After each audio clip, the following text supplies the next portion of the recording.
Doctor? Doctor, come quickly! I can't! Hello and welcome to day 8 of the Genesis Adventures on the Advent Calendar for 2022. We are returning after 2.5 years to Game of Thrones.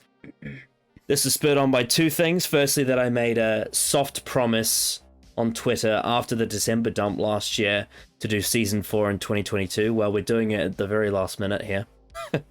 Possible, as always. And the second reason is because currently, as we are filming, the first season of House of Dragon is airing, and it sparked interest in revisiting the show again. And also, one of my friends from work, Ruben, who was on the Blade Runner review, for those who've seen that, he is currently reading through A Song of Ice and Fire on Audible, and he is currently on A Dance with Dragons, so he's well into some of the stuff that this season does, because this season has stuff from the second half of A Storm of Swords. It has a bit of A Feast for Crows, and it has a bit of A Dance with Dragons in it. But because he's been reading through all that, it's reignited my knowledge of the source material. And I've gotten Callum to rewatch the first 3 seasons again in preparation for this. So we are returning to Game of Thrones for Season 4, which is very exciting. There's a lot to talk about with this one. I'm ready. We are erect with excitement. Ready to fucking go. Yeah, so before we get into talking about, recapping you and you rewatching the show and everything, I've just got one question to ask you. Oh, What happened? I missed these. What happened when I told my friend a pun about a sword? I don't fucking know. I never know with these fucking jokes. I never know. Well, he wasn't sharp enough to understand, and neither did he understand the point of the conversation. That's a shit one. Oh my god. Oh. Of course, this is because the first episode of Season 4 is called Two Swords. Two Swords. Yeah, as soon as you said, I fucking knew. Yeah. It's too early for this. I know why it's called these shitty jokes. Well, it's 10 p.m. for me. 10 a.m. for me. Yeah. Anyway, so I know why it's called that, but you don't yet. You don't quite know yet exactly why it is. No, I don't. But before we get into beginning Season 4 and resurrecting these reviews, these chunky, juicy reviews, what was your experience like going back and rewatching the first 3 seasons again after a couple of years? It was really, because I didn't think I was going to get through it as quick as I did. I got through it in about a week and a bit.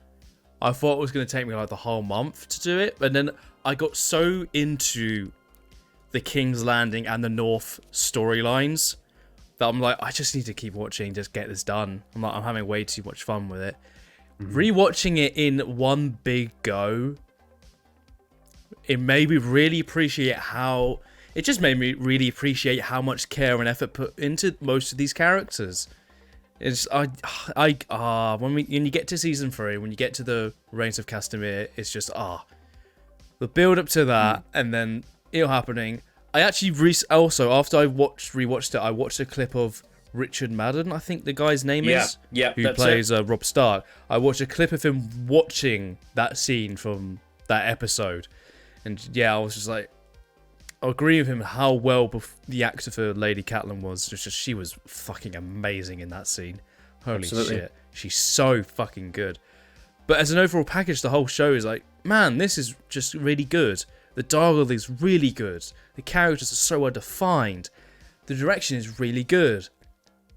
Just everything about it, apart from Karth, is pretty good.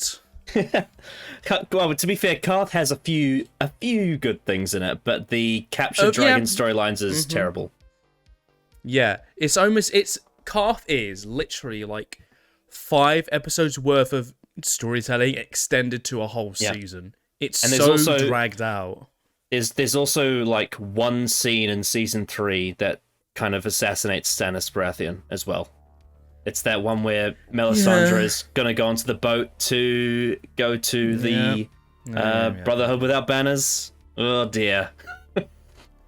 Yeah, season 3 really like fumbled the bag with Stannis, and the fact that we'll get into little bits of like where everyone is right now and where they're all going. What we think they're gonna go.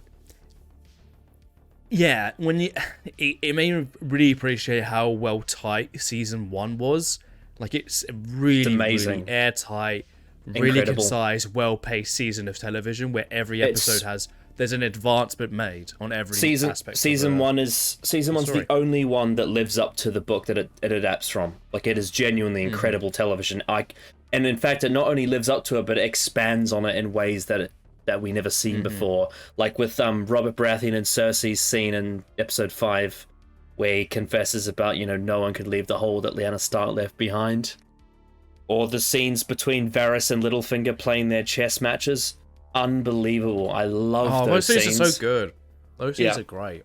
Yeah, it's so good. Yeah, it's and just everything with Sean Bean as well is just makes me want to crawl up in a ball. Oh, Sean Bean's great. Really great. Really great. And also just some really interesting deviations as well, like how due to the fact that they wanted to use Richard Madden and Elfie Allen more on screen, they decided to alter Rob and Theon's storylines a bit with season 2 and 3. And it gave some interesting changes. I think with Theon, it gave some very interesting changes, especially in season 2, how they had that scene where he beheads Roderick Cassel, which is a really, really striking scene. And then you actually get to see the transformation into Reek with Ramsay torturing him at the Dreadfort in season 3. Yeah. And how they don't tell you who he is until after the Red Wedding. That's such a great bit of like suspension, because he's Theon for the whole season is just asking who the fuck is this person, and then after the Red Wedding, Roose Bolton tells Walder Frey, my bastard is keeping Theon Greyjoy at the Dreadfort to be going on Winterfell soon. It's so good. And then like with Rob, it's really interesting that they do a different take on him as well. Like there's some bits that don't quite land because it's altered. It's a lot more romantic, but I think once you actually get to the Red Wedding, that all pays off because it's a romance and because he's about to become a father, having his unborn child murdered at the Red Wedding, it hits a different way to the books, because in the books Jane Westling's not there and doesn't die, whereas Talisa does and gets brutally stabbed. Oh, so brutal. It's so fucking brutal. The whole scene is. Bloody hell.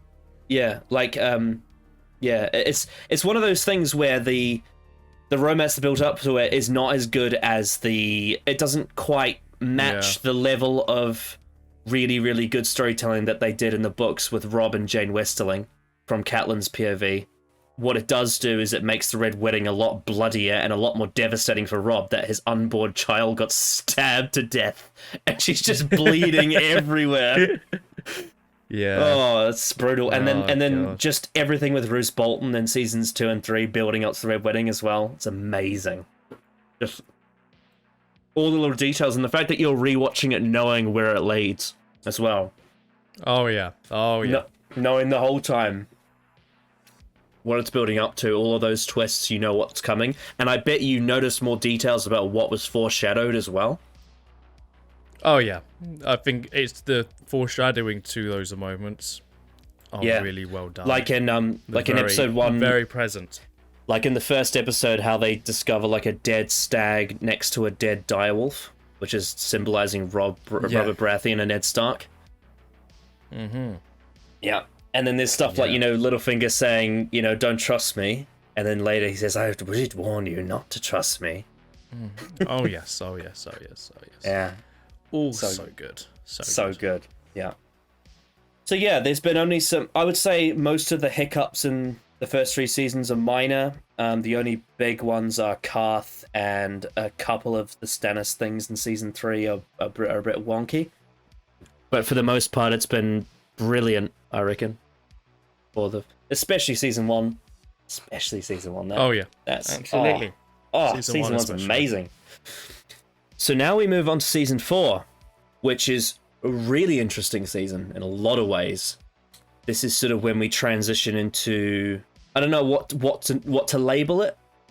We are still adapting at this stage, but this is where things start to get a bit spicy.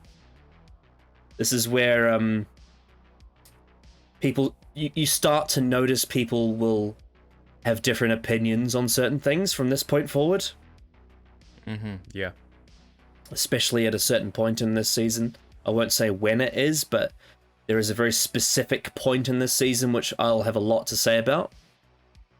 But I can guarantee you that there is still a lot to look forward to. So don't get too worried yet, I would say. Yeah, because with season 4, it's because obviously after this we're at the halfway point, and I feel like this is probably going to be the last season where I'm confident that it's going to be pretty good. I'm confident that a lot of things are still going to be in place that actually make sense and are consistent with what's come before. After this season is where I'm going to start thinking, okay, when does the penny start to drop? When does the water start to leak from the pipe? Yeah. You know, all that kind of stuff. When is there going to be that moment when I'm like, this is starting to, yeah. I'll give you a little teaser. So far, it's been mostly like if we think about a traffic light, right? So far, this show has been mostly green lights, probably 90%, approximately green lights, and there's been a few yellow lights here and there. Karth, Stannis Baratheon in season 3, Robin Talisa's, romance, Hot Pie's exit, Hodor being naked. There's a few little moments that are a bit off. It didn't age too well, especially Karth. This season, again, like the rest, is mostly green and yellow lights. But there is, in this season, for me personally, for what I criticize about the show, this is the first season where you get a red light. A big old flashing red light. It's only one. There's only one moment in this season that I would say goes all the way to being a critical failure, but it's a big one. It's a big one. Oh boy. And then when we get to season 5, that's when I'm gonna start to become a bit of an asshole about the show. That's what I'll say. That's what I'll say. It's fine. We're already pretentious as it is. Yeah, so I would say there's still a lot to look forward to this season with season 4. There's still a lot to enjoy, but we do have one pretty hefty red light on the way. Yeah, and you know what's funny? Because the last time we did recordings of Game of Thrones were back in 2020. That's now 2 years later, over 2 years later now. I would probably say we're both a lot more critically aware of problems in writing, and we are better at addressing them. So that's only going to be worse for Game of Thrones going forward when we get to the later seasons. Having said that, one thing I can definitively say, even after all the years of me becoming a lot more harsher on certain things, the A Song of Ice and Fire books hold up incredibly well, and the Game of Thrones content that adapts straight from it also holds up incredibly well. Still, even with the critical eye of a surgeon, it's still great storytelling when it gets it right.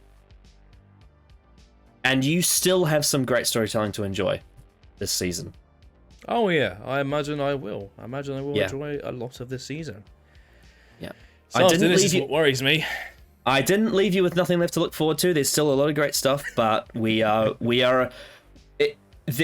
and Dan's issues have been symptomatic since the start of season 2, and they are building up, and they are going to eventually reach a boiling point at some point this season.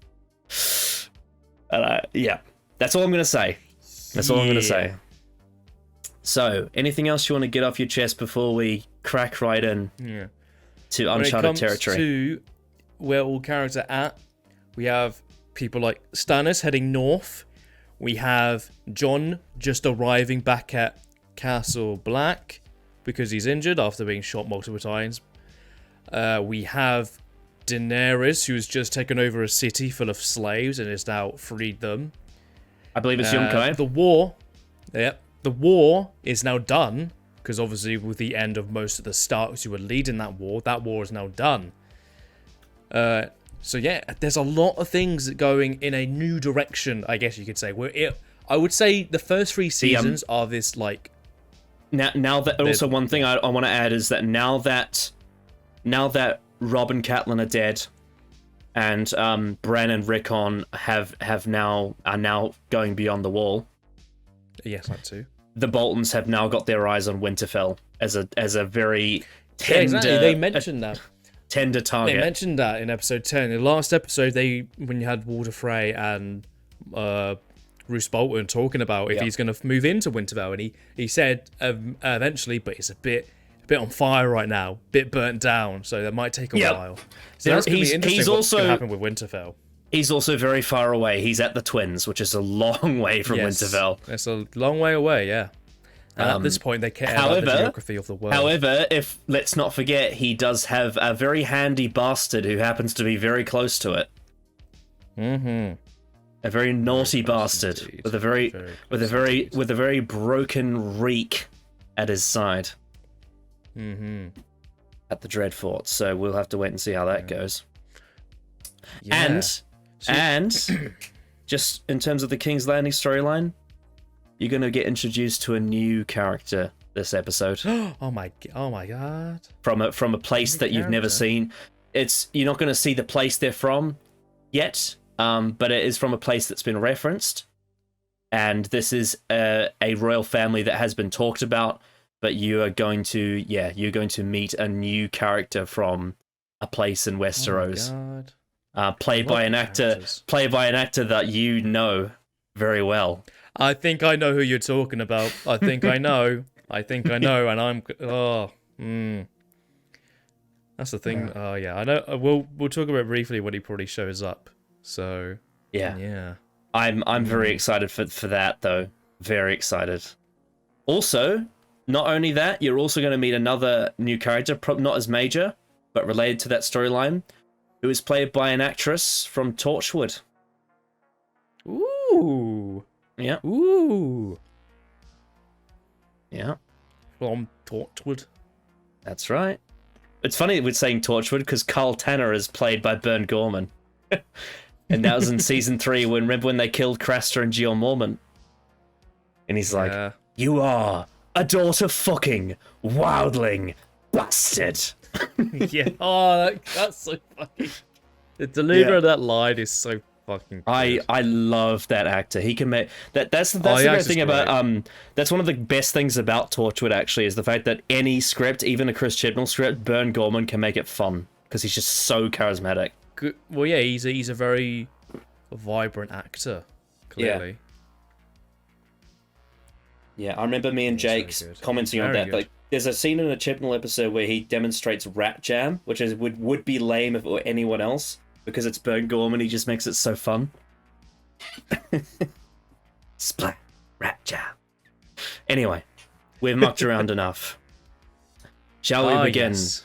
Game of Thrones, Season 4, Episode 1, Two Swords. Let's go. Feels good to be back. Mm. We've got a cold open. open.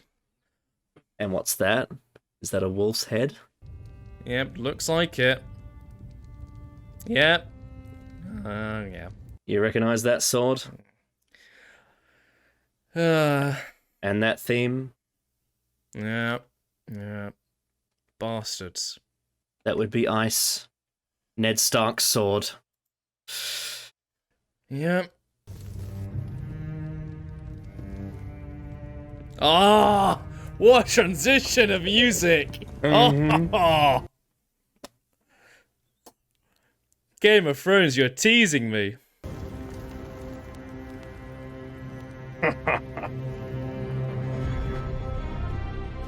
Amazing. Oh my god. Yep. Oh, I've missed this. They just had to, didn't they? They had to be like, hey, remember that family you really liked? Fuck them. Tywin's the all best. dead. Oh, yeah. The man. Oh, Charles Dance is fucking incredible. The Dread Fort. Yeah, this is new. Oh dear. Still on fire. Still absolutely on fire. What's this? Marine? New one. That's a new place. Yes, the capital of Slavers Bay. Yep, makes sense. You're skating on thin ice, boys. Look who got a haircut. Yep, he's all cleaned up now. Well, not his hand though. Yeah, you know. The original weapon was absurdly large. Plenty of steel for 2 swords.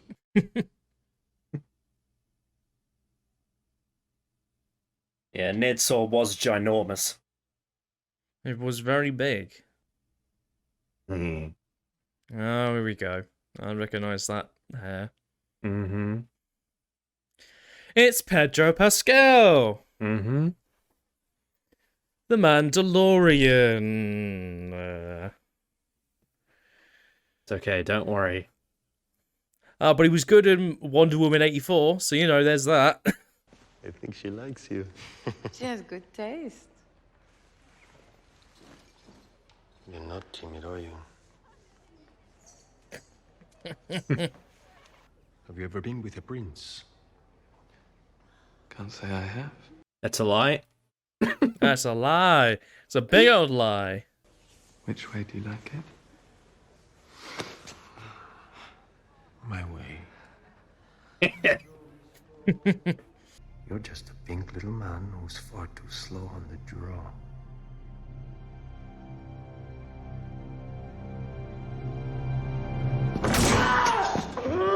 Oh.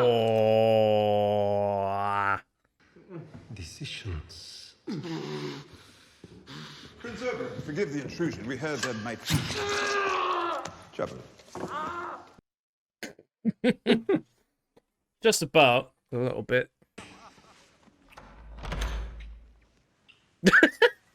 I'm here to welcome you to the capital. What I keep hearing is that Gregor Clegane the Mountain raped Elia and split her in half with his great sword. Tell your father I'm here. And tell him the Lannisters aren't the only ones who pay their debts. It's almost if you get him the right material, he can actually act. He's so fucking good. Yeah. Where was all that in Mandalorian? Well, they're big boys now. Oh, yeah. Ugh. That poor goat. Oh yes, I forgot to mention there's an actor change because of Deadpool. No, yeah. Yeah, I know. Yep. That's a long walk. That's very long. Sir Worm is stronger than he looks. I can see his arms beginning to shake. What's the price? That's a very different casting. The honor of riding by your side on the road to Marine. That. Oh! I know him! He's in Hill House! Oh, he's great! Oh, that actor's really good. Oh shit, I wasn't expecting that. Oh, that's a welcome change. Pigeon pie. Ugh. That sounds revolting. Yeah. That sounds disgusting. Yeah, I'll take the cakes, please. If I could have a moment alone with my wife. That must kill Shay every time he says that. Mm-hmm.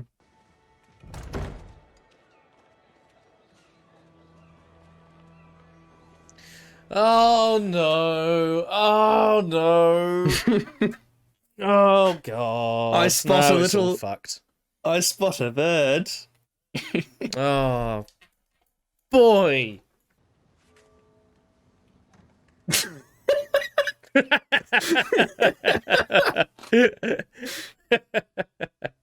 Go Come away. in. Forgive me, Your Grace. You told me me to come at once if there was anything important. No, no, no, no, no, no. Ah, it's all fucked. Anyway, in the north. Anyway, yeah, meanwhile. You said you put 3 arrows in him. I did. I've seen you slip a shaft through a rabbit's eye at 200 yards. If that boy's still walking, it's because you let him go. It's not plot armor, it's character decision. Yeah. That's what we like to see. Yeah. Oh my god. I know we've had our differences, Tormund. But just one time, before you die, you really ought to try Crow. Oh god. Speaking of fat. Ah. Boy must die. If we beheaded every ranger who lay with a girl, the wall would be manned by headless men. There's a difference between... Have you ever been beyond the wall, sir? I commanded the city watch of King's Landing, boy. And now you're here. You must not have been very good at your job. How dare you! He told the truth. You always know when a man is telling a lie. How did you acquire this magical power? I grew up in King's Landing.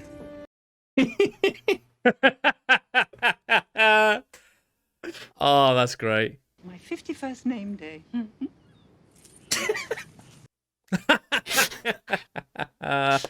My word. My lady, my lady. Oh god. Bloody statue. Of course. Oh, what cut. Great cut. What is he doing? For a 40-year-old knight with one hand, how can you protect me with that? I use my left hand now, Your Grace. Makes for more of a contest.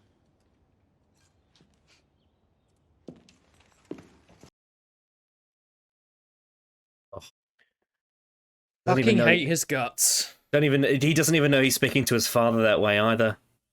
Yep. Oh yeah. Asshole. Fuck him. Asshole. Asshole. All right, what is this matter of strategy?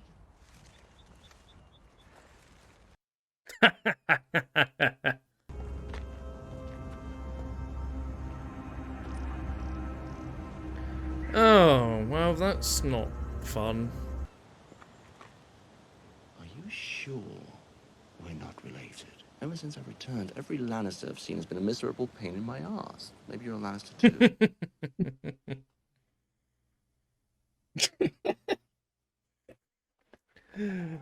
Oh, God.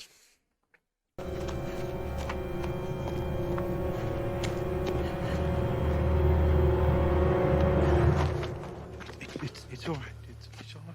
It's all right. Hey, it's that guy. That's just solid. The drunk. Gotta love weddings, eh? Yeah. This one was a real howler. I know him. The small one. His name's Oliver. Yeah. He killed Lummy. What the fuck's a Lummy? My sword. Needle. Needle. Of course you named your sword. Lots of people name their swords. Lots of cunts. I'm sure this will go totally smoothly. Oh yeah, the best of friends. Oh yeah. Good old reunion for Lummy, eh? You know, just some food and they'll be on their way. It's easy as that. I know you. You're the hound. You're the hound. Yep, there you go. I knew it.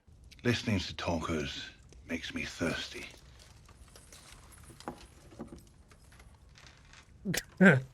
Yeah. Oh no! Oh no! Oh.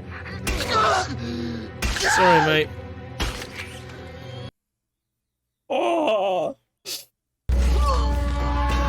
Oh! Oh no, not the slow one. Oh, I don't want to do it slow. That's worse. There you go. Something wrong with your leg, boy? What do you mean? Can you walk? Maybe I'll pick my teeth with it.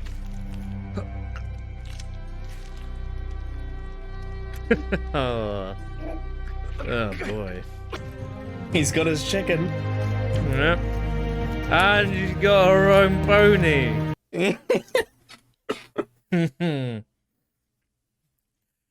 She's so happy with herself. Oh god. One small victory, let's be honest. Yeah. Oh.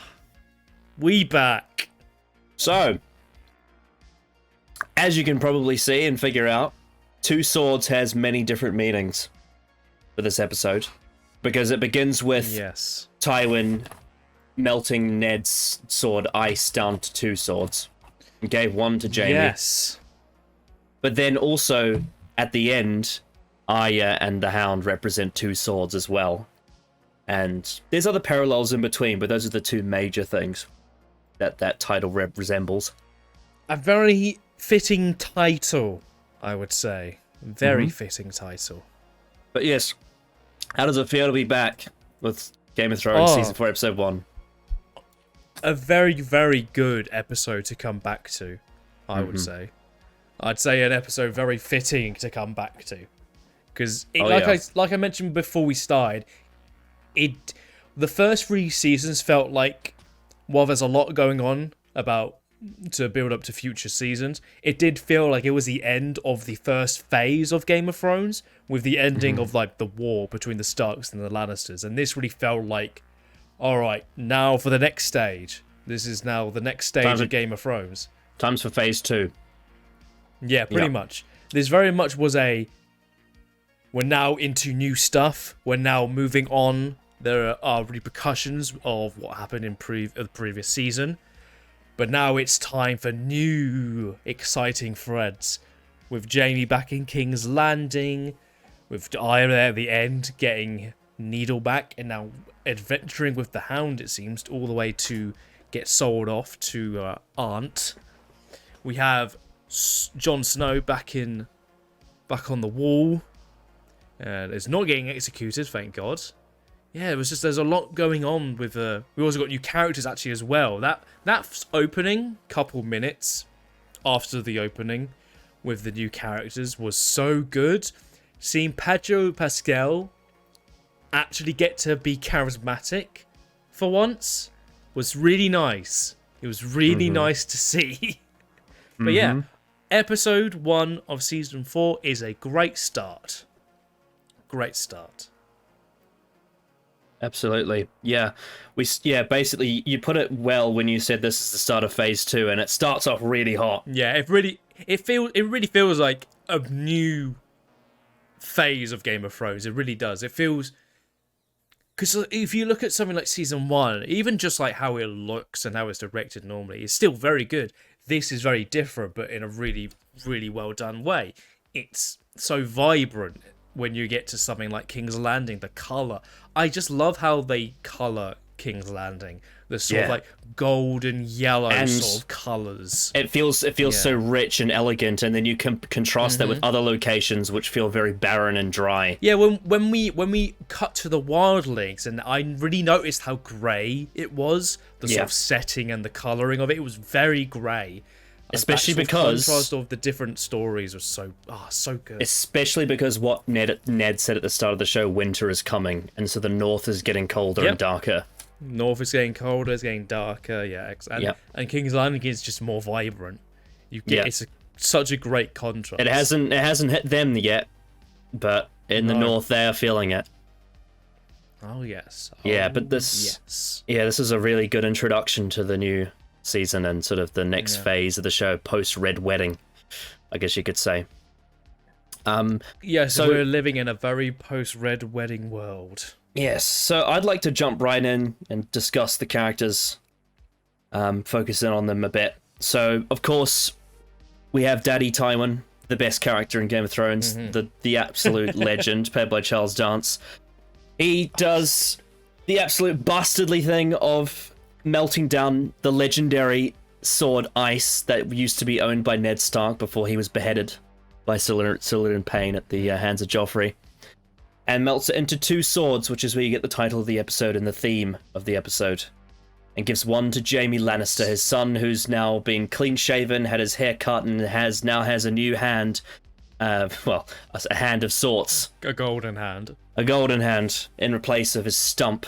I really like how now that he's back, Tywin tries to establish, I want you to go to Castle Rock and rule in my stead because I know that you can't be a capable swordsman anymore. It's almost like he's now realized that his chosen, his golden son is now no longer what he was always supposed to be, and now he's become a different man. Which is true. And he doesn't know all the things he's been through in Season 3, for example. You think of the scene in the bathtub with Brienne where he talks about when the Mad King died.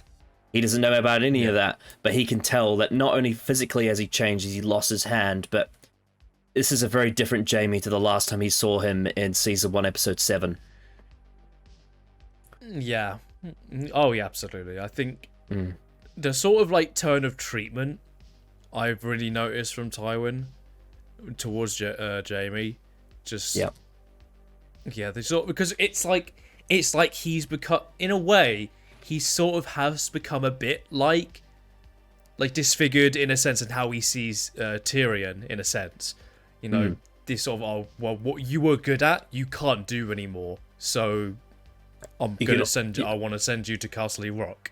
You can almost sense that Cersei is now becoming Tywin's favorite now that Jaime has been because she's the only one who she's the only one who isn't disfigured in any way. Yeah, although she's been fucked up in other ways. Oh, mentally, she is in a wreck. Even with that scene later, we'll get to it a bit later. But even with the scene between her and Jaime, we get that kind of idea of her mental state. But yeah, the scene between Jaime and Tywin at the start of the episode was, it just reminds you of these 2 really good actors just going back and forth with great dialogue. It's such good stuff, and the subtext of what's going on is really well done. It's really well done.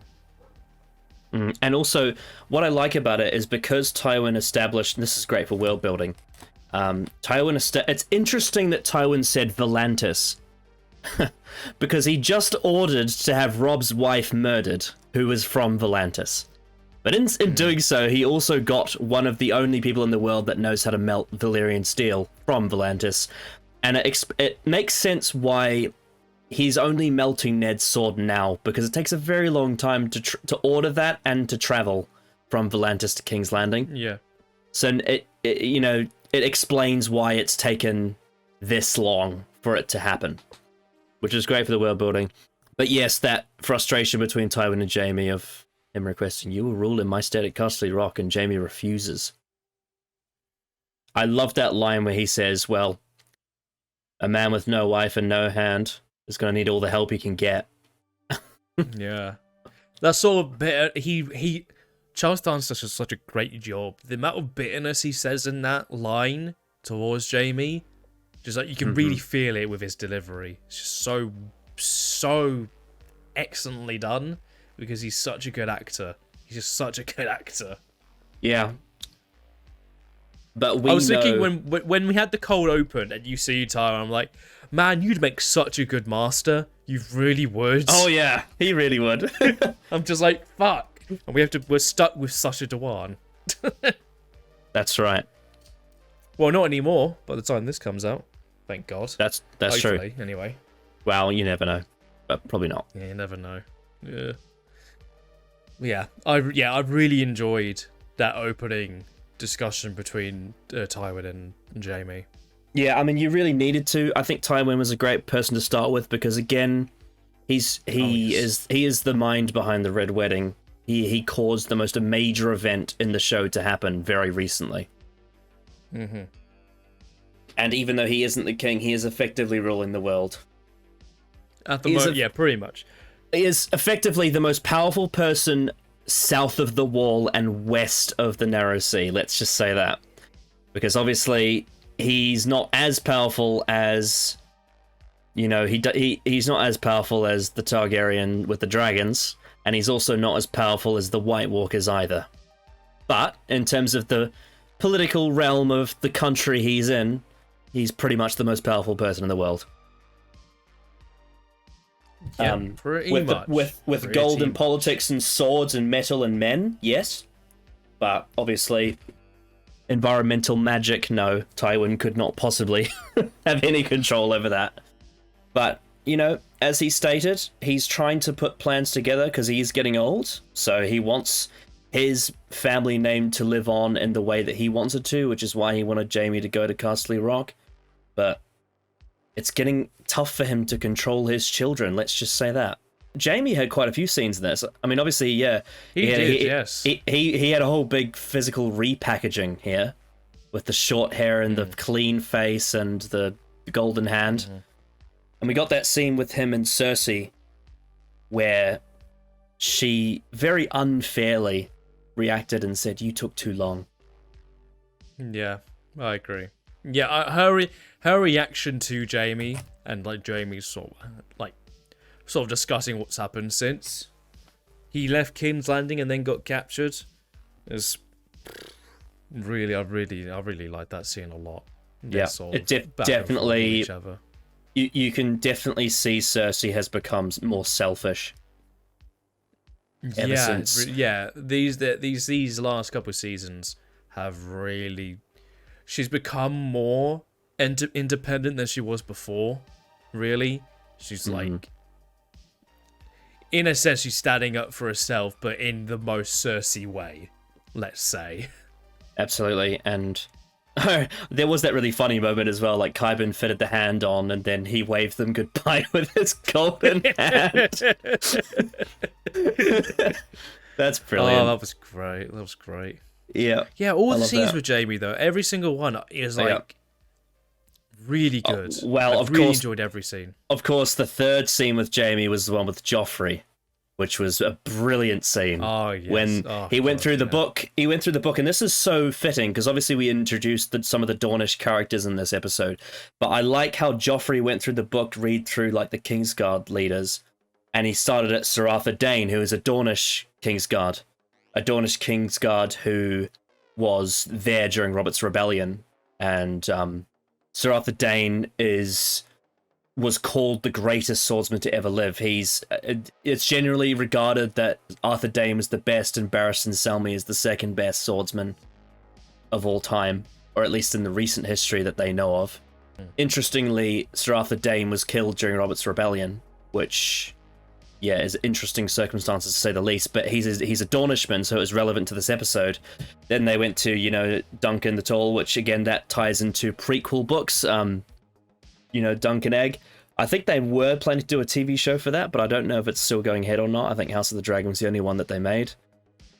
But that's another cool bit of thing that they've referenced there. And then, of course, they get to Sir Jaime, where there's hardly anything written about him because he's young, or at least he was young, and now he's 40 with no hand and probably not going to make much more history. And I love that Joffrey is unknowingly telling this to his father. Absolutely just insulting all of his accomplishments. He's that much of an arse. Yeah. Yeah. Of course, Joffrey is he's on a high because he's about to get married. So he's all excited about that. He's about to get married. He's just won the war. They saved King's Landing in season 2. All the Starks he thinks are knowingly dead. Yeah, he beat everyone. He's pretty much... He feels like he beat everyone while doing absolute fuck all. Oh, yeah. Yeah, he got his way. He didn't have to do anything, yet everything's all going up. Well, because the reason why Stannis was forced away is because he basically got arse raped by Renly Baratheon's men that Tywin made a deal with, which was kind of ironic, given that he killed Renly to try and win. Yeah. And then the reason why Robb died is because Tywin ordered the Freys and the Boltons to murder the Starks. It's got nothing to do with Joffrey, but he thinks he won. Pretty much. And he's a little bastard because of it. Yeah, absolutely. Yeah. Literally a bastard, and he doesn't even know it. Oh, yeah. Yeah. Mm-hmm. Of course, oh god, we got another scene with Jaime. We got the scene with Brienne of Tarth as well. That was a great little scene. Following up on season 3, they had their great relationship there, with the scene in the bath and then him saving Brienne from the bear. Oh, yeah. And then I love that line where he's just like, are you a Lannister? Because it seems like all Lannisters are pissing me off today. Got the hair, but not the look. Exactly. So yeah, that scene was really that was a really good fucking scene. Yeah, this episode was great for Jaime.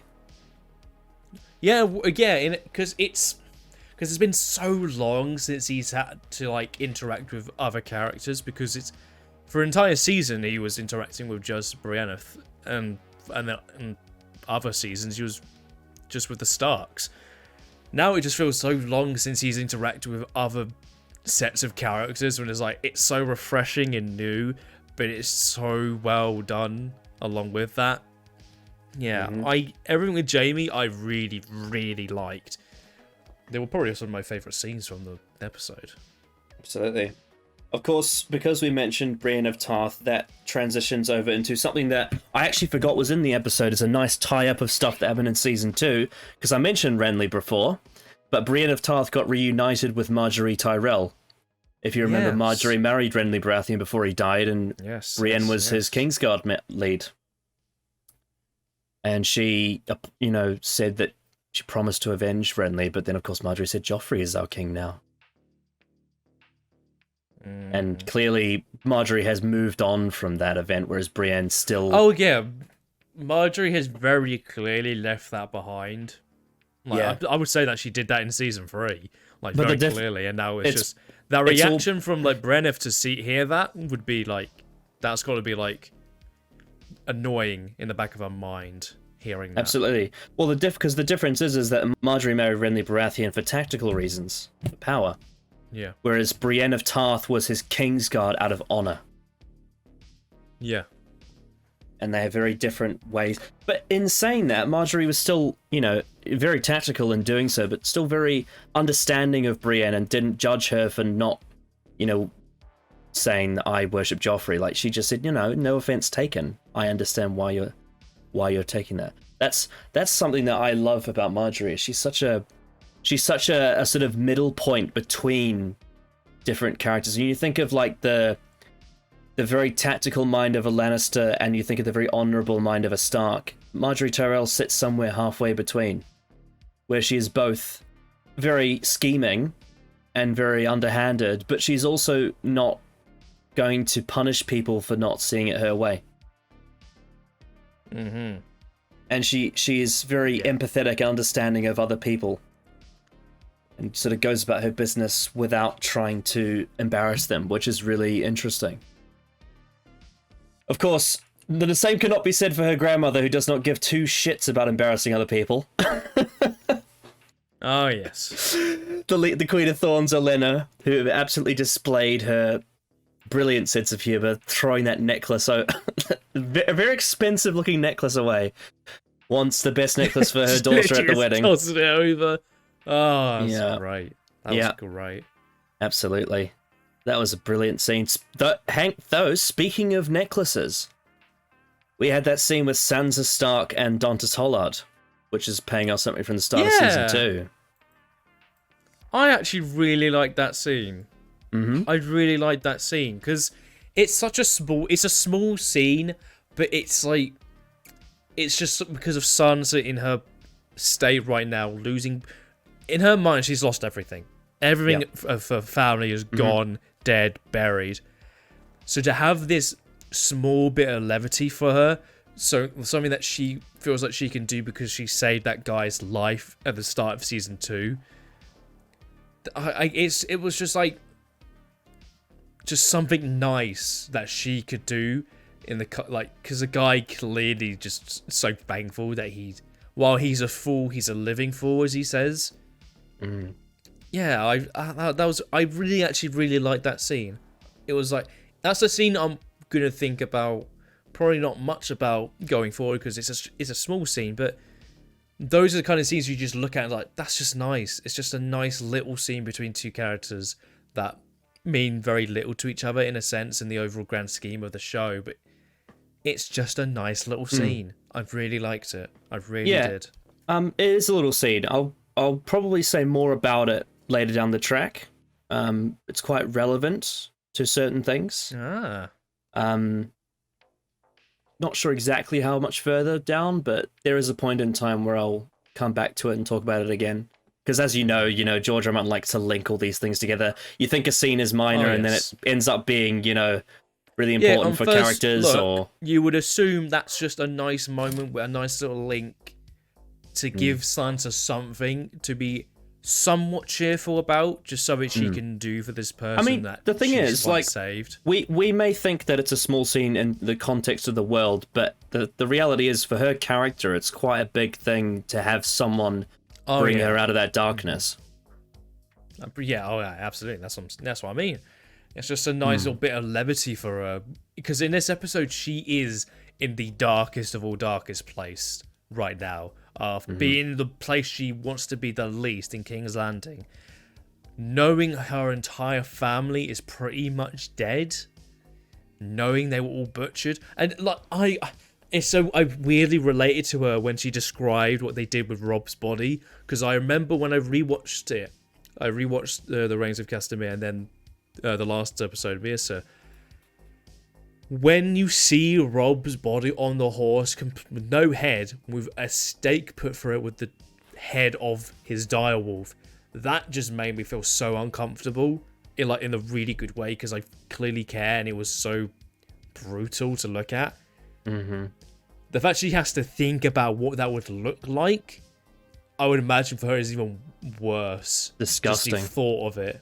The thought of her brother brutally murdered and then put on top of a horse with a direwolf strapped onto the body. And then having Cat being told that Catelyn's throat was cut down to the bone and she was chucked into a river. Yeah. Not given actual burials, and they probably never will, is another thing to think about. They will never get buried properly. Even Ned got to get buried kind of properly because his bones were delivered to Catelyn. Yeah. They will never get that, and Sansa has to live with that. And meanwhile, can't do anything about it. Meanwhile, Joffrey has a statue built of him holding his crossbow. Yeah, standing over a direwolf. Yeah. Yeah. When he did fuck all, like we mentioned, he's done fuck all. Exactly. It's really good and horrible at the same time.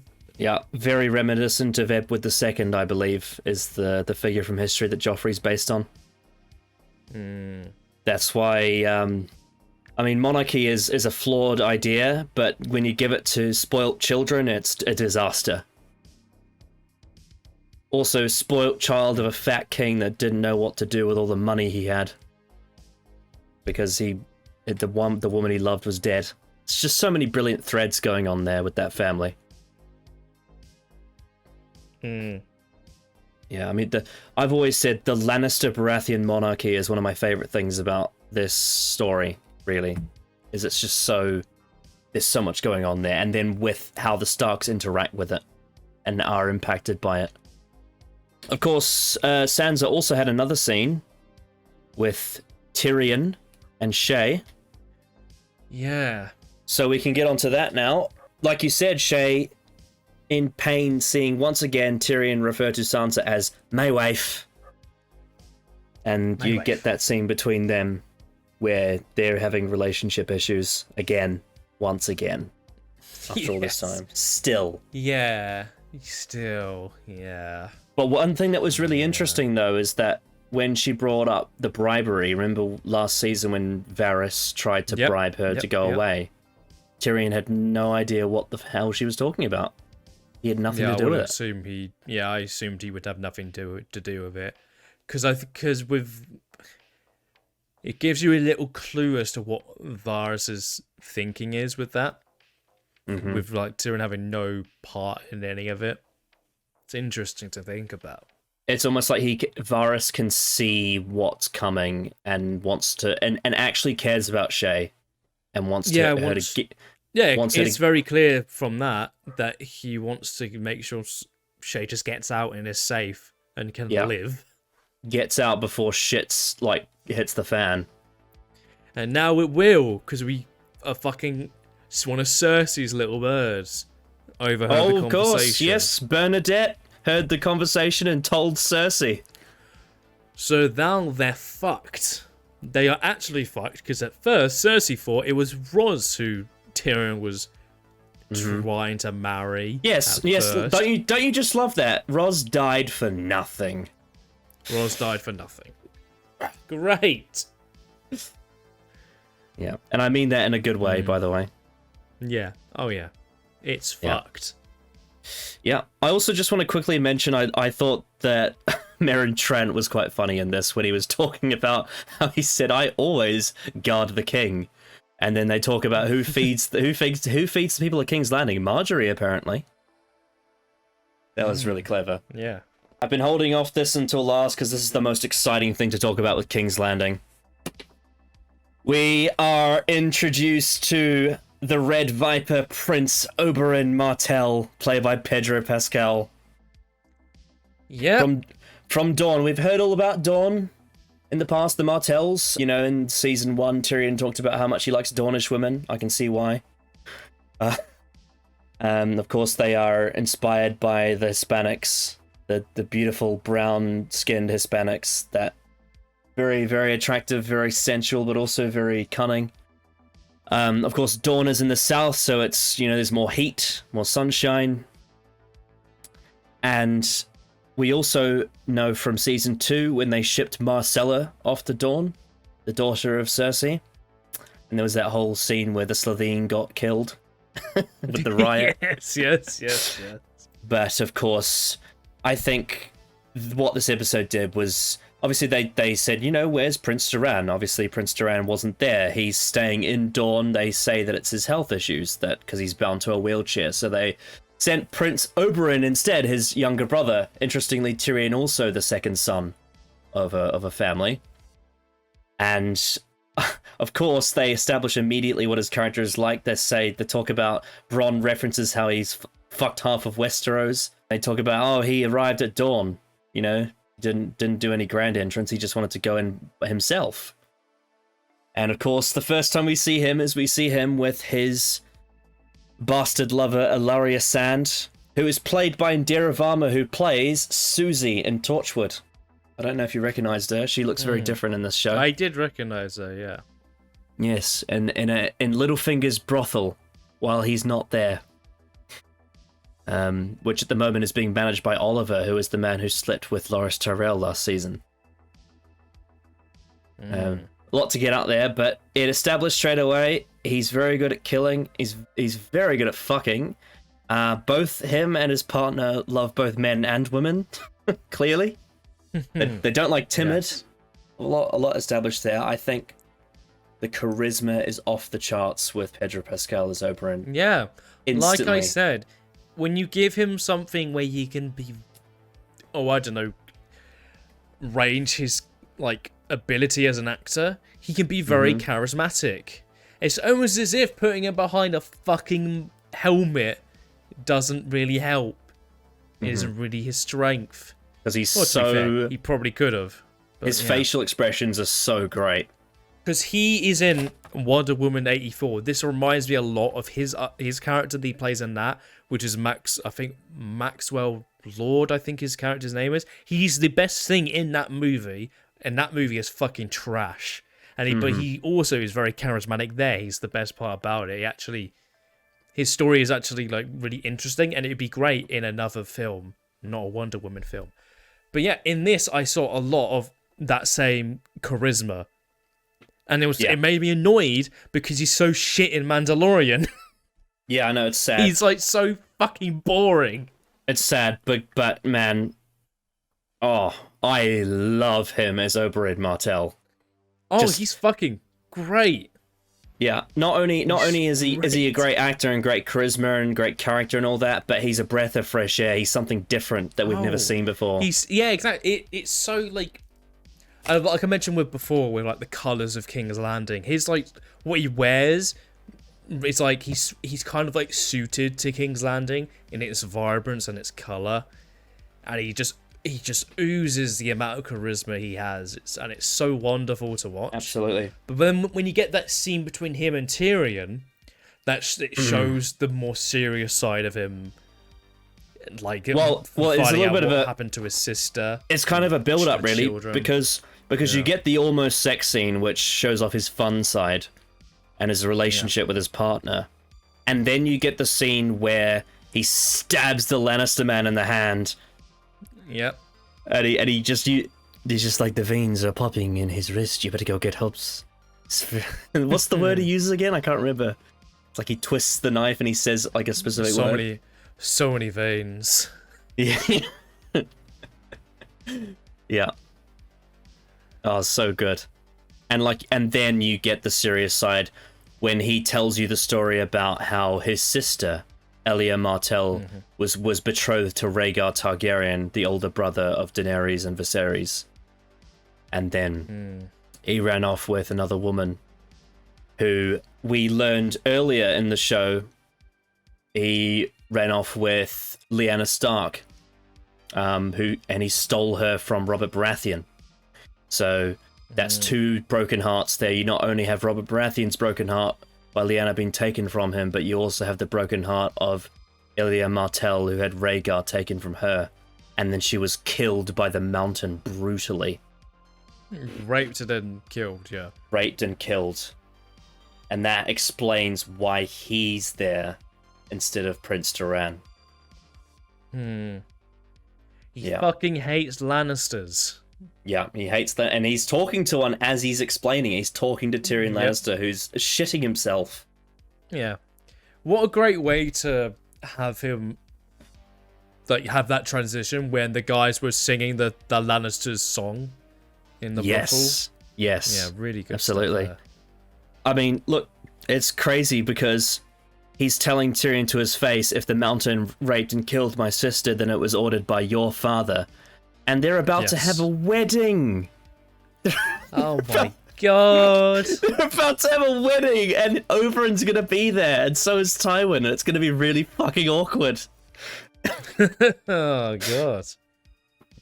And like, you know, he talked about how his niece and nephew were brutally murdered as well. Oh, it was great. Oberyn's introduction in this episode was incredible. Oh, it was really good. That sort of like 10-minute stretch near the start of the episode was... Yeah. Oh, really good stuff. Yeah. Instantly established as a fantastic character. Oh, yes. So much charisma. What a Absolutely. great actor. Maybe people should start using him properly. I mean, when I heard people say that The Mandalorian was shit and he wasn't good in it, I was really surprised because I know him only from Game of Thrones. That's the thing, because I was in the opposite way where it was the first thing I ever saw Pascal in, and I'm like, and I was watching him, I looked at him, I was like, where is this is dire, this is drag, and then I see him in Wonder Woman, and now I've seen him in this. I'm like, where the fuck was this? Where the fuck was this in Mandalorian? Yeah, dude, he's so good in Game of Thrones. Like, yeah, he's incredible. Absolutely shows, dude. He stole the show from Peter Dinklage. How does someone do that? Yeah, I know. He was on fire when he was on screen, and no one wanted to put him out.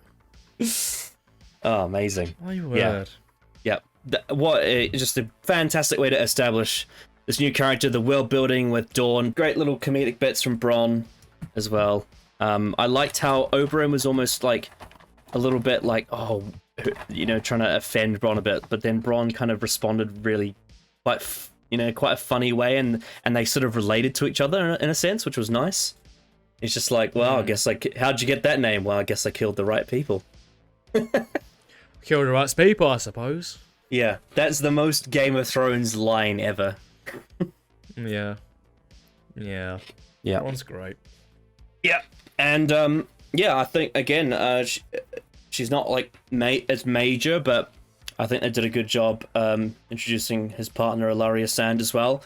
That she's a bastard, and yet he's part of a royal family, but is happy to have her as his partner. and also the fact that they're, you know, both bisexual. It's really establishing the sort of, I guess, liberal mindset of the Dornish, which is very different to the very conservative King's Landing, if you get what I mean. Even though they do have a monarchy, but their values are a lot more free. That's why they call it the Free City of Dawn. Yeah, a very different point of view and worldview on life and everything, which is really interesting. Again, a breath of fresh air, something we haven't had before. But yeah, it's not just for fun, it's also the fact that he's there for a reason. He's there because of what happened to his sister and his niece and nephew. Yeah. And why he's been wronged by the Lannisters, and told that to Tyrion Lannister's face. I love the connection with Oliver, how he said, have you slept with a man before? And he lied and said no, even though we've seen him do it. Yep. Yeah. And I like how they kind of established that because obviously Roz is dead and Littlefinger is gone, Oliver is now running the brothel in his absence. Yeah. Which is really cool. Really well done stuff there. I've really enjoyed everything though to do with King's Landing. I felt it was probably the like major part of the episode. A lot of scenes took place at King's Landing, especially the first half of the episode. So, and I really enjoyed all the scenes. Just all of it was so bloody good. Absolutely. Well, in the east, we are on the road to Meereen after Daenerys has liberated both Astapor and Yunkai. She's going for the big one now, the capital. We have seen her dragons have grown and are becoming feisty. Very big now. Very big, feisty, and have massacred that poor goat or whatever it was. And becoming harder to control. Yeah, some goat. Yeah. As Mormont mentioned. But of course, probably the most noteworthy thing to talk about here is the recasting of Dario Naharis, because Ed Skrill went to do Deadpool, and he's been recast as, what is the actor's name? You should know, because you've seen Hill House, right? I cannot remember the guy's name, but I just recognize his face. He looks a bit like he looks a bit like Shia LaBeouf and Jesus, if they had a baby, with like lighter eyes. So in season 3, he's played by Ed Skrein, Mikael Hisman. Yeah, Mikael Hisman. That's his name. Great actor. And he's Dutch. He's Dutch, I believe. He's from the Netherlands. Oh, he's Dutch. I didn't know that.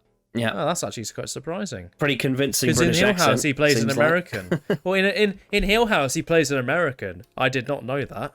That's actually really neat. It's always weird when you do a recasting because you don't recognize them as the same person that they were. But I think they did a decent job of, I guess, reintroducing Dario Naharis with a different spin in this episode. Yeah, I'd say so. Yeah. I liked that thing he did. I like that thing they did with him being a gambler. So he had the whole thing with Grey Worm, the contest, and then that led to the scene with the flowers, where not only was he flirting with Daenerys, but he also was outlining the different gamble she's taking as an advisor to her. And of course, the harpy being the last one, the most poisonous.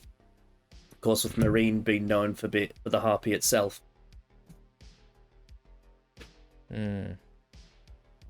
Yes. Yeah. Yeah, I really enjoyed his reintroduction. I felt because with a new actor, they're going to have different mannerisms. Just it's always going to happen. Yeah. And I really felt like they did a good job reintroducing the character. Yeah, it's almost like this new actor. It's almost like he regenerated because he's not even the same kind of person as the old Dario Naharis. Yeah, because obviously, like, even just like the hair is very different. They didn't even give him the same style of hair. He's just very different in like his like how he delivers lines is clearly very different. How he sort of like interacts is very different to the previous actor. I mean, he's still a Yunkai sellsword and he's still flirting with Daenerys, but the whole arrangement is different. It's very But yeah, I'm excited for him because I think the action's bloody great. He's great in Hill House, so I'm excited to see him in this. Yeah, I mean, Ed Skrein's Dario was quite sort of elf-like and very sort of he was calm, but he was openly confident, a little bit pompous. Michael Hussman seems a bit more controlled. doesn't have as much. Yeah, I think he ranges a bit more emotion. I would say from seeing him in Hill House, he does a fantastic job with the mental side of a character and how to deliver their mental state. Comparatively, I think he's not as animated as Ed Skrein. Ed Skrein's very visual. He does a lot of facial expressions, if you remember, which is why he was great for Deadpool, and it's why he did so well in season 3. You know, with that sort of cheeky charm he has. I think Hussman, he does more with less. It's more about the eyebrows. It's more about the sort of the mannerisms. Oh, yeah, definitely. Yep. He's not as animated as Ed Skrein. They bring two very different vibes to Daria. It's interesting how you can have two actors do a completely different portrayal of the same character, and yet they both work in different ways. Yeah. Yeah. Yeah, but I'm excited to see more of him. The actor's great, so I'm looking forward to see where he goes with the Daenerys storyline. And of course, the most significant part of that was when Daenerys saw the dead slave girl held up on the post with her arm pointing towards Marine. And you had that bit where Barristan said, you know, you don't need to see this, we'll bury them before you get to them. And she says, I want to see every single one of them and look them in the eyes. Yeah, and then I want that's her character. Yeah. She cares about the innocent, especially innocent children.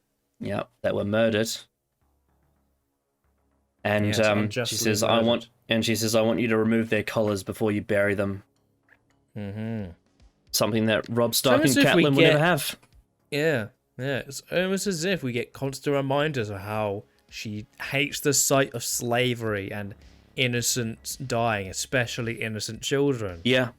We're getting instances of what her character is right now, and they even just say, like you said, remove the chains before you bury them, and I want to look at every single one of them.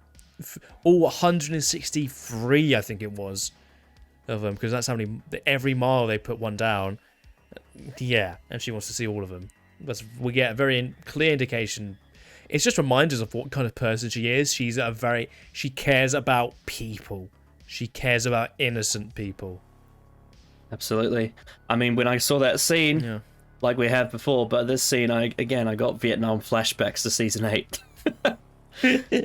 Because it's all coming back to me now. Now that we're back into Game of Thrones, I'm like, oh yes, I know where we're going with this storyline. Oh dear. Yeah. What is Misa? Danny, I kind of forgot about the Iron Fleet. We kind of forgot about Misa. Yeah. What that word means. Misa. Not just a phrase. Not just a phrase. What did it mean again? I lost my mind. No, because they were more interested in what they did in Karth that was deviating from the source material, if you remember that. Oh god.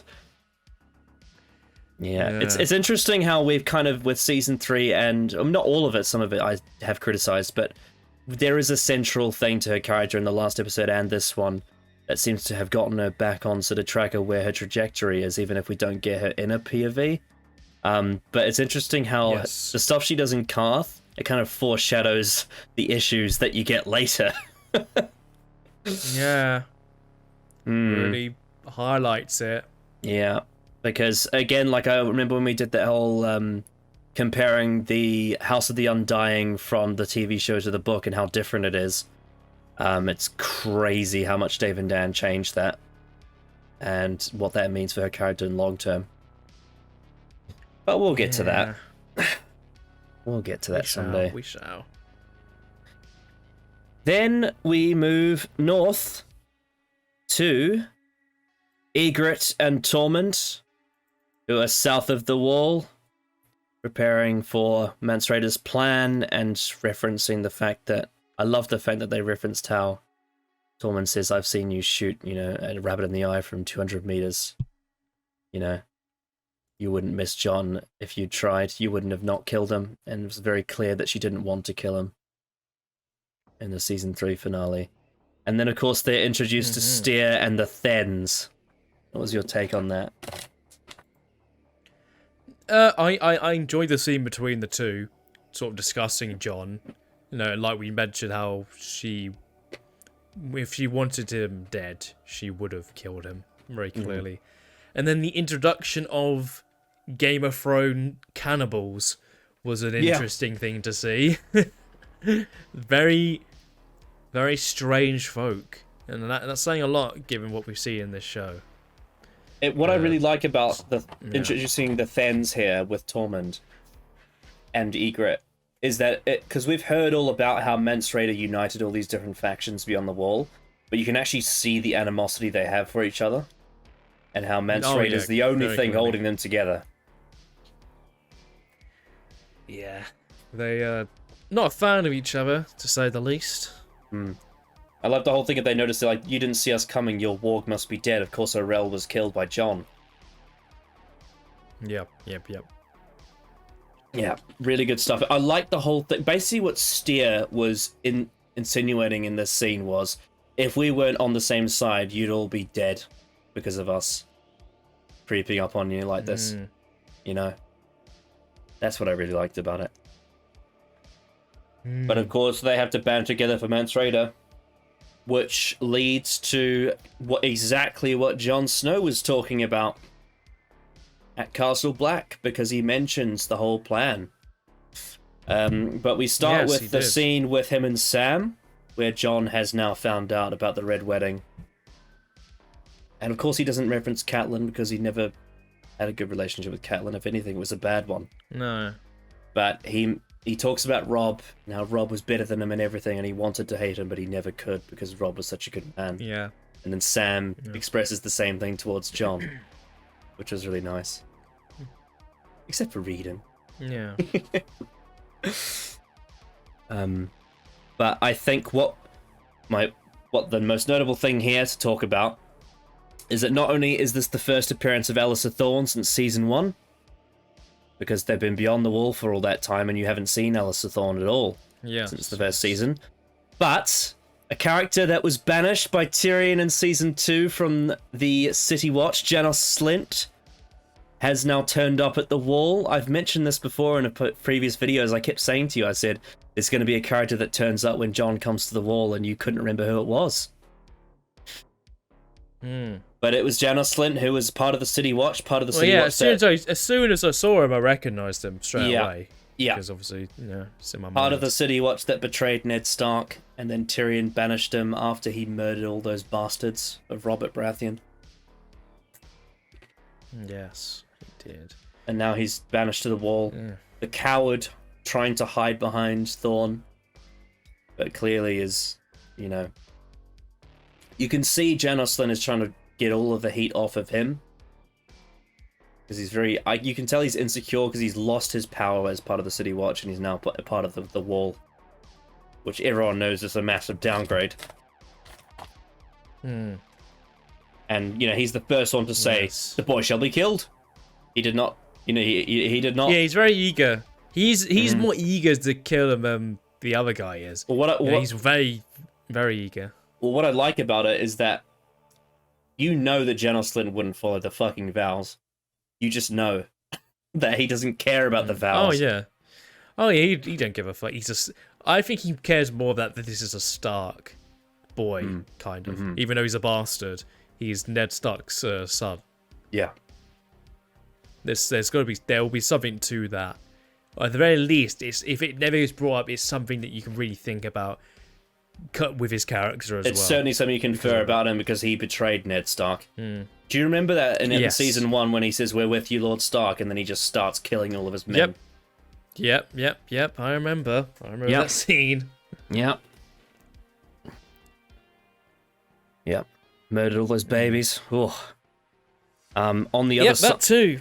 On the other side of that, you have the other side of the, you have Maester Aemon, who's getting very old, very withered.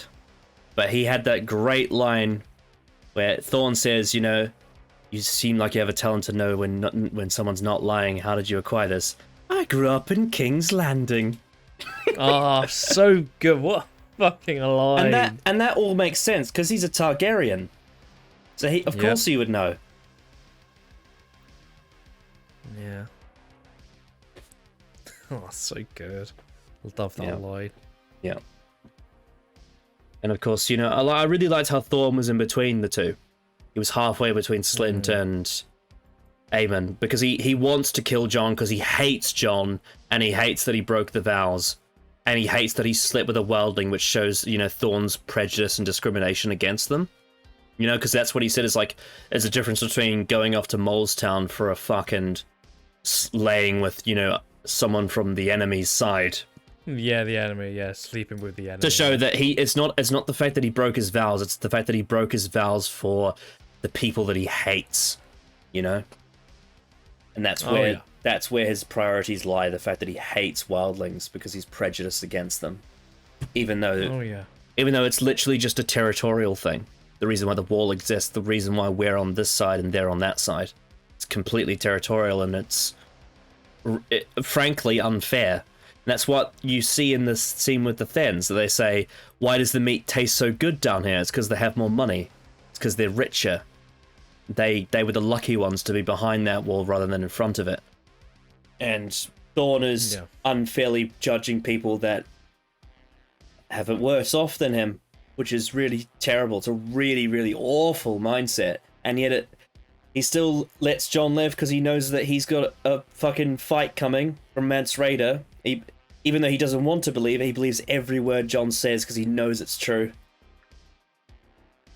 And he says with conviction that Mance Rayder has united all of these different armies, 100,000 together, to light the greatest fire the North's ever seen. So he has to let Jon live because he knows that Jon is valuable. Despite breaking his vows. Very, very good scene, I thought that was. Oh yeah, I really like that scene a lot. Yeah. I really like the Jon's hesitation. He's like, I laid with a wildling girl. Yeah. Yeah. It's great to see Jon back at Castle Black again. Yeah, because it's literally been 2 whole seasons since. It feels so long. And he's grown so much since then. Since the last time Thorne saw Jon Snow, when he was just a boy. I think the one thing I would probably expected a slightly bigger discussion on the Stark family being all dead for Jon, and maybe that will come later. But I would have liked to seen his reaction at first to hearing about it. Personally, That's true. I mean, because I feel like him just talking about Robb. I think it's a bit different with him because he was never close with Catelyn Stark, and he never got to hear her words that she said before she died about Jon Snow. Sure, I still would have probably. Yeah, I would have liked to seen more. Just personally, just at least the initial reaction would have been really interesting to see. That is true. Yeah, to see the look on his face and then cut to that scene would have been. You could have added, one or two more, like 1 minute more of screen time, and just had that initial reaction. You have Sam.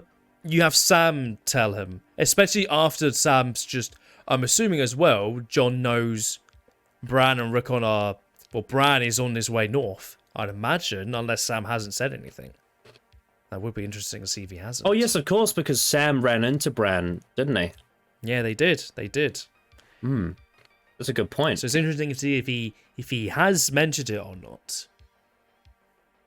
Yeah, that's a very good point, actually. He probably hasn't. He might have. He might not have. May not have had time to, because literally Jon's brother and foster mother had died. So it's pretty major. And also the comeback, he's broke his vows. Oh, I love that bit where he's just like, you haven't done anything wrong. I've done many things wrong. Because he hasn't told Sam what he's done yet. And then we get to paying off a storyline that was set up in season 2 on the King's Road, when we had the death of Lomy Greenlands and when Polliver took Arya and Hot Pie and Gendry to Harrenhal. We got that whole storyline. This all comes back around here, where the Hound and Arya spot them in that innkeeper's area with Needle. And we get just some brilliant comedy and, I guess, revenge for that moment. A little storyline, a little light, a little storyline of, I wouldn't say happiness, but a sort of... I feel like after the Red Wedding, Arya needed something to cheer her up a bit, and ironically, it's murder. Yeah, and it's very clear the road she's about to go down with the fact with her list that she made in season 2. Yeah, don't expect it to get much brighter. Well, she's becoming a bit more sociopathic. You remember the end of season 3 where held the coin with blood in her hands and said Valar Morghulis. You know, all men must die. She's very much beginning a descent. Is very clear to say. Yeah, I will say though, I think saying that the kid that died was her friend is a bit of a stretch. Avenging him though, I absolutely would believe she would do. Oh yeah. Well, you know, she wasn't close with him, but she knew Lobby enough. I think friend though is a bit of a stretch. she knew Lobby enough to hate Polliver for what he did to him. Oh yeah, killing I would absolutely avenge someone who killed a kid in the way that guy did. And the fact that she did it exactly the same way that Polliver killed Lobby as well, with the same and you words can tell right at the everything. last second. At the last second, he recognised what was being referenced. Yeah, he recognised who she was and remembered. And then now he knows what's coming next because he remembers how he killed Lomi as well. Oh yeah, slow choke. Even though he didn't know who he thought it wasn't. Because remember she tried and lied and told him that it was actually Gendry. At the time because of the stag helmet. Yeah. But yeah, very interesting. A very fun scene. A lot of, you know, there's great comedic banter between the Hound and Arya. You know, it's just like, of course you name your fucking sword. Lots of people name their swords. Lots of cunts. And then of course that whole thing of like Polliver trying to be friends with the Hound and making a deal with him, and he's just like, if any more words spurt out your cunt mouth, I'm going to eat every fucking chicken in this room. And then of course you get the brutal fight as well. Yeah, decent fight that. No plot armor. No, not from what I saw. Looked pretty well choreographed to me. Yeah, of course, it looked the fine Hound on a first look. And the Hound got his chicken, and Arya got her pony. Plenty to go around. Of course. And then that final shot of them looking over the land just being absolutely burnt to the crisp as well. Is like, oh. It's a reminder of that. It's not all happy, and it's still a very bleak situation. But it's one small victory for these two people that needed it in that time. After she just witnessed seeing, you know, a wolf on her brother's head, a wolf's head on her brother's body, I should say. Yeah, because with Sansa describing it, and then with the contrast of I who actually saw it as well, I think that's pretty neat link there. It's interesting. Both Sansa and Arya got a bit of a small light of positivity in the bleakness that they're in. Yeah. Arya with getting to kill someone, and Sansa getting a nice necklace from a guy she saved in season 2. Very contrast difference between where those two characters are at right now. Definitely, yeah.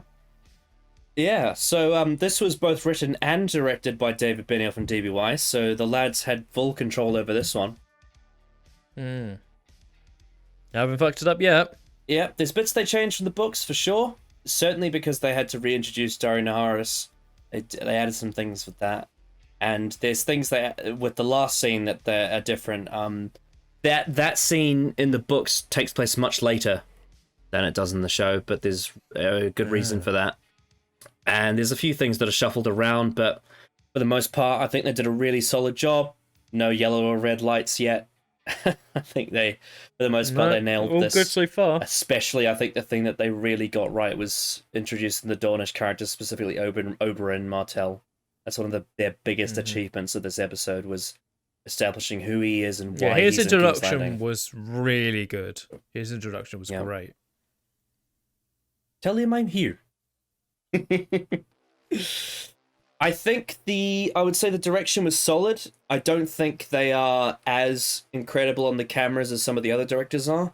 I think there's better ones in the show, but I think they did a solid job. There's a lot of dialogue scenes, so it probably suited them.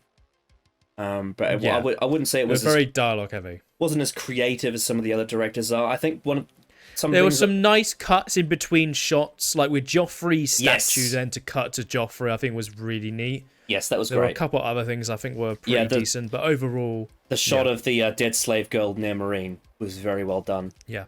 The opening, like the cold open, I think was very well directed. Actually. I think that was really impressive. That was beautiful. With Tywin, like the shadow, and then the light coming up and with the flames of the fire.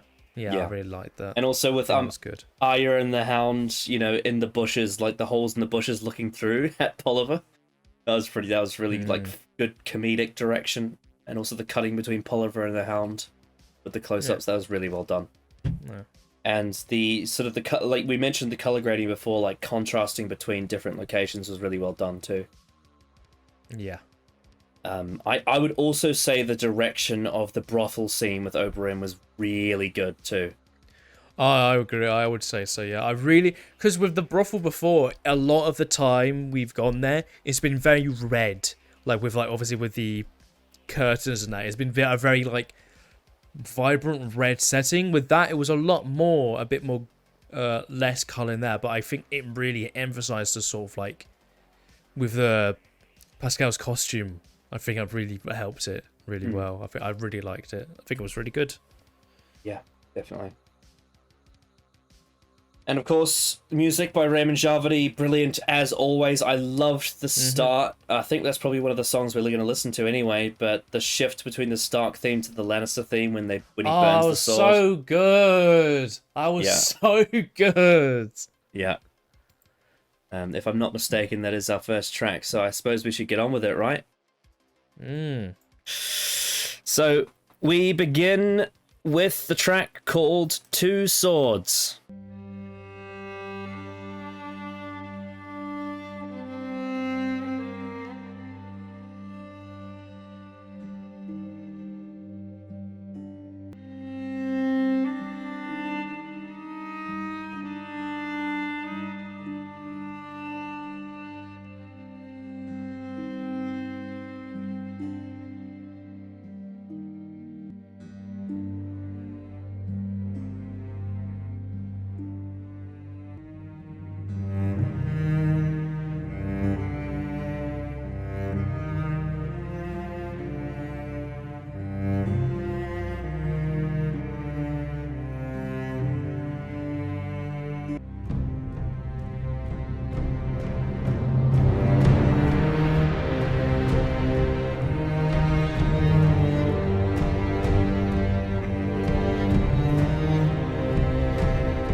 So damn good. Transition between the two themes is so bloody good. Resembling everything, not only the scene itself, but the Red Wedding, sort of the Stark theme, and then cut to the Reigns of Castamere. Like with the Stark theme, it's so well suited to like sadness, just that feeling of like darkness, really, of like. Oh, I mean, some of the best uses of their deaths. Some of the best uses of the theme, the Stark theme in the show, like it reminds me of the scene when Catelyn and Robb see each other after they found out that Ned's died. In season 1. Yep. And he's cutting the tree with a sword. We will kill them all. Yeah. And then at the end of season 2, after Maester Lewin dies by the old tree, and they walk away from burning Winterfell as well. Very sad theme. And also when Ned says goodbye to Jon Snow as well and says, next time I see you, we'll talk about your mother. Okay? And then you get the very dark and like brooding and sort of like sinister Lannister theme. It's just, that transition's so good. And that theme, in context of the Red Wedding now, that theme means so much because you know what that song... that song was written based on a massacre that Tywin did before, and now he's done another one. Yep. like when he steps into frame, the song like intensifies at the intersection where you really like. And you can notice it's the Lannisters theme, and it's just something, so and also like it's crazy. Like Charles' dance and that theme just fit perfectly together. Oh, it fits so well. Like when he, like I said, when he comes on screen and the theme like intensifies, like when I first heard that, I'm like, fuck me, this is great. Yeah, just that song and that so character well suited are just one and the same. You know, it's his theme song. Pretty much. Yeah. It really suits him. Oh, so good. Best character. Right, and then of course we have Jaws of the Viper, which I believe is the theme for Oberyn Martell, which is, funnily enough, it's actually on the Season 5 soundtrack, but it is used here.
Brilliant.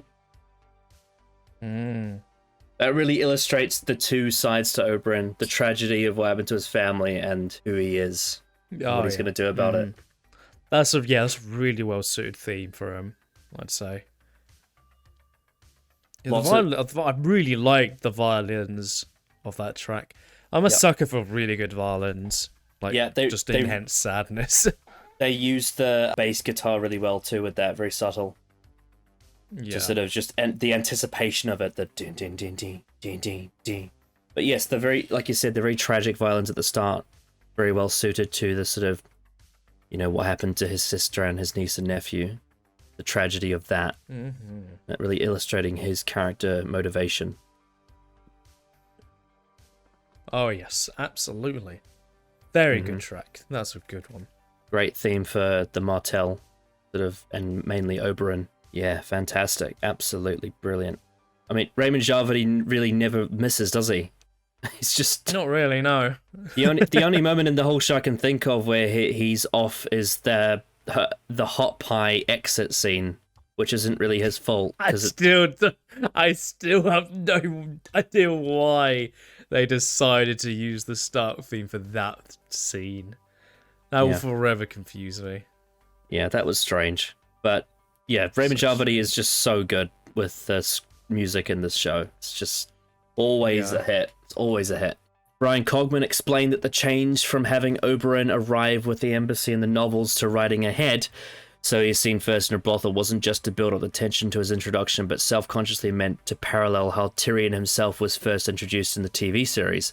Because if you remember, in the first episode of Season 1, the Lannisters all appear, and the Baratheons appear up front to Ned, whereas Tyrion is found in the brothel with Ros. That kind of draws a parallel Yes. between Tyrion and Oberyn. I thought that was really cool.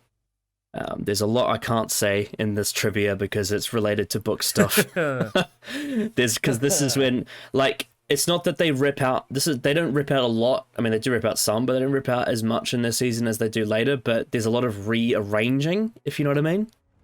And they're juggling storylines from 3 different books, so it's quite a sort of a snakes and ladders of sorts, if you get what I mean. I'm gonna have probably less and less trivia to read as we go on. Until we get to, like, you know, the very late stuff when there's no more adaptation and it's just Dave and Dan's shits on the Pure page. show. If you know what I mean. The scene of ice being melted down and reforged into two new swords was visually inspired by the 1982 Conan the Barbarian film.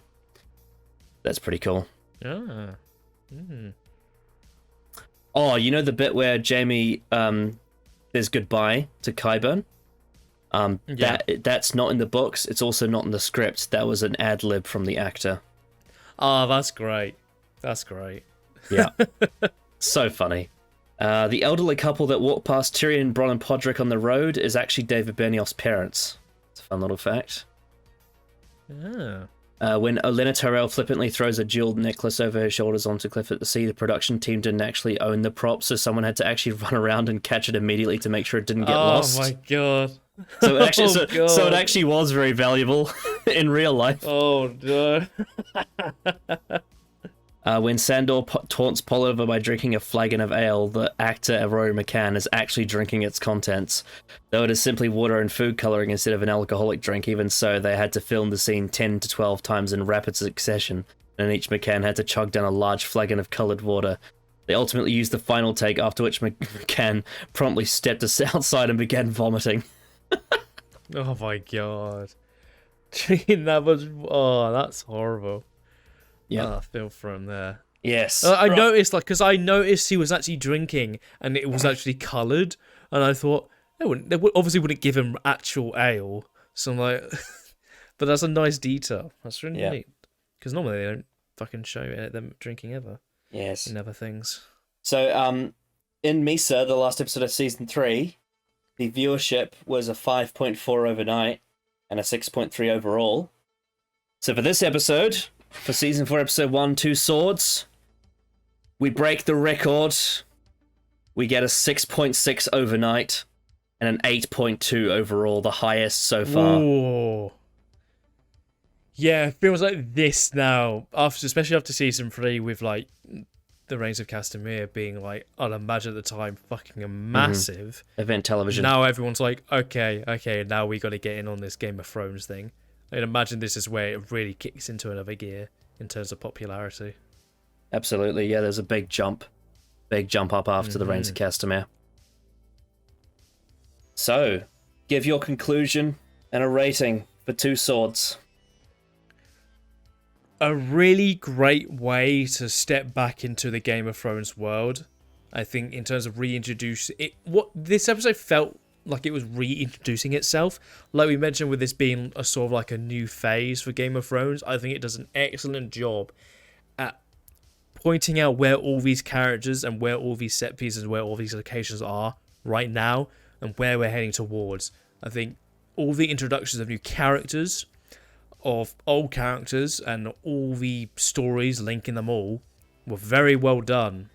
I enjoyed pretty much every character scene in this episode. I had very little issues with it at all. Just some, like John, I would probably like to see his initial reaction to hearing about the death of a lot of the Starks. I think the direction was pretty solid throughout.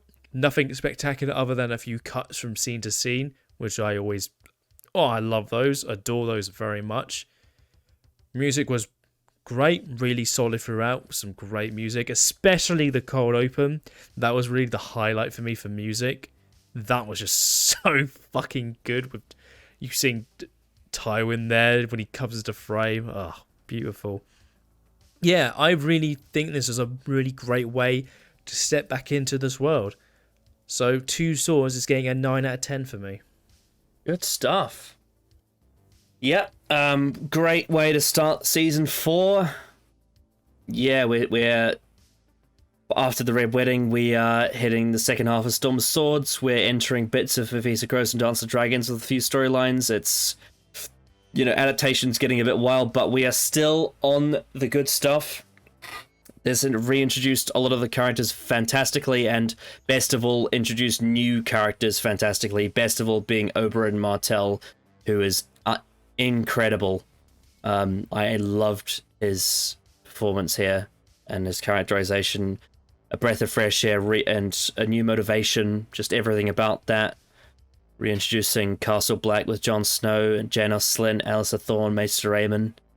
And with Ygritte and Tormund running into the Fens, we've got stuff in Essos where they're heading to Marine, where we get that great scene with Daenerys seeing the slave girl up on the post. And we get that very fun ending with Arya and the Hound. Just a bit of comedic levity for a very bleak storyline going around everywhere. A nice bit of levity for Sansa with Dances Hollard. A bit of extra meaning there. Reuniting with Cersei and Jaime, which didn't go too well, but reuniting with Brienne and Marjorie, that was really interesting. There's a lot going on there. But yeah, just a really solid, fantastic reintroduction. Maybe a couple of edges could be refined, like Jon hearing the Raven about the Red Wedding, and maybe some of the direction could have been a bit more creative, but on the whole, this is a really, really solid bit of Game of Thrones. I'll probably give it... I'll give it an 8.5 out of 10. I think this was just short of phenomenal. I think if it was a different camera operator and they'd done something a bit more dynamic, maybe I would have given it a 9. But the storytelling was really good. Really great on the whole. So yeah, fantastic. Great to get back into it, I guess. So much fun. And when that opening titles hit, I was just like, oh yes, we're back. I've missed this. We back. So the next time, for Season 4, Episode 2, we have The Lion and the Rose. Which obviously resembles houses Lannister and Tyrell. I imagine you can guess what that means. Yes. Oh boy. So what do you anticipate? Exciting times ahead. What do you anticipate for The Lion and the Rose? I'm expecting King's Landing this season as well to have quite a big impact in terms of the show now. With the war done, I feel like King's Landing is going to be a big thing going forward. Yeah, because obviously with the build up to the wedding, it's going to be very interesting because that's on the horizon right now. So, yeah, I'm excited for that. Beyond that, I'm excited for everything else. I'm looking forward to where it's all heading this season with this really great start. So, yeah, I'm excited. Fantastic. Yes, I'm very much looking forward to getting into that. So, we will see you all next time for The Lion and the Rose. Bye-bye.